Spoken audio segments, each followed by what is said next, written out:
islands are classified as A-class nature reserves, and we've got a special permit today to actually be able to access the islands. There's no introduced predators such as foxes and cats out there, and they're safe havens for seabirds and other inhabitants of the island. Pretty special spots.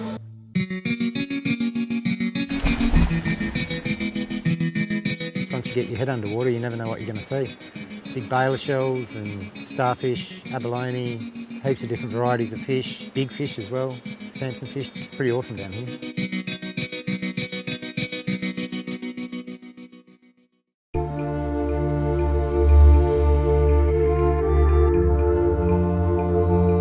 Sandy Hook's one of the few islands with an actual sandy beach on it. Most of the islands just have granite which leads down into the water, so there's nowhere to access these islands.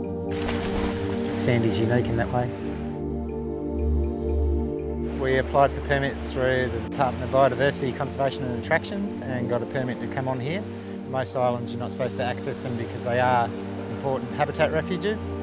And I guess the other reason why they discourage people from coming onto islands like this, one of the few islands with a sandy beach, is, as the sign alludes to behind me, that they're covered in death adders, supposedly.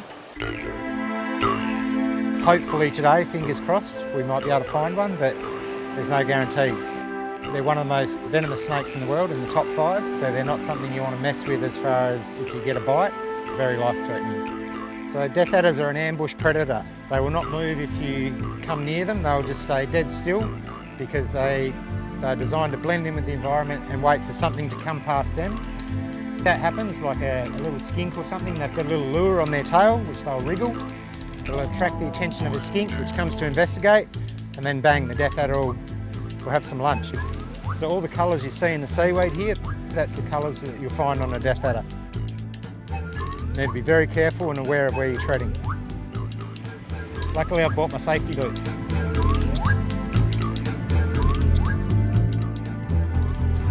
Oh, there's one here, Dan. Here we go, here we go.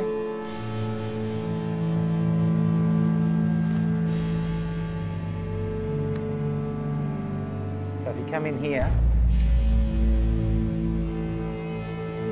so it might not look like much, but you zoom right in, his head's down there, and you can see a tail lure right near his head there.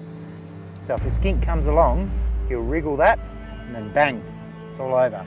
He's probably been laying here all day, just waiting for something to come along. They've got an exceptionally low metabolism, so they can go for months, potentially years, or a year or two without food. So they just lay in wait, not using any energy. That's why they need to be so venomous. So when they hit something, it needs to not get away. That's awesome. I can't believe we found one. That's so cool. Pick it up? No. Not this one.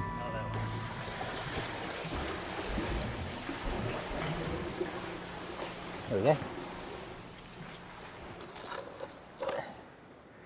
So this is a marble gecko. Common under granite rocks around Esperance.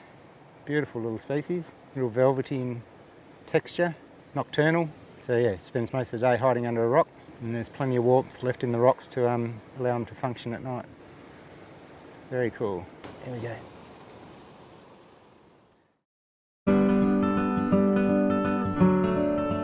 So these are shearwater burrows. Down here we do the fleshy-footed or short-tailed shearwaters.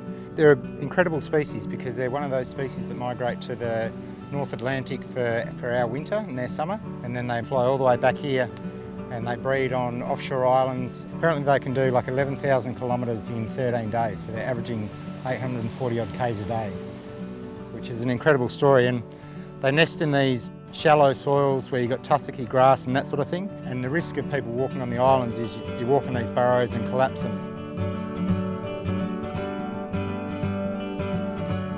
Most of our beaches are real fine white sand, whereas this is more of a coarse gritty sand. It's a beautiful little spot. We're nestled away in Cape of Grand. You can only get here via boat or a very, very long walk along the headland, I'd say. Pretty special spot for our lunch today. There's a little carry. Saw a little fish in here earlier. Only saw one. We're lucky enough to live in the Recherche Archipelago, where we've got heap of islands dotted offshore. Our day-to-day hopping around in the boat. Pretty awesome spot to come for the lunch break, isn't it?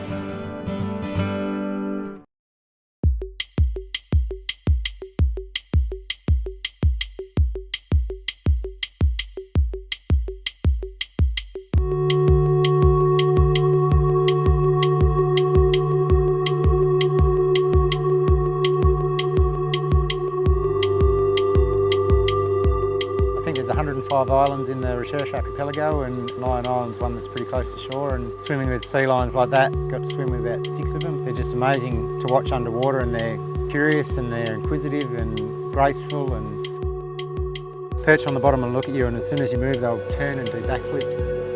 It's an incredible experience.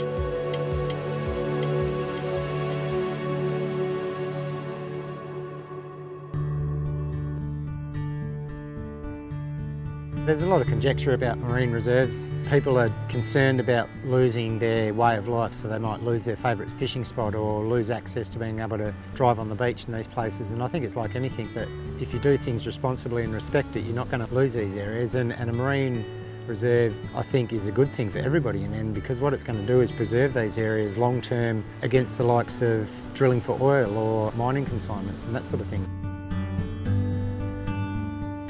The thing about the archipelago that we're in is it's such a vast area. It stretches a couple of 100 kilometres each way, and so little is known about it really. The beautiful thing about Esperance, you come to places like this and you don't have to share it with anyone. We've had the whole bay to ourselves, and I imagine if we stayed here all day we wouldn't see another person pretty much, so yeah, it's awesome.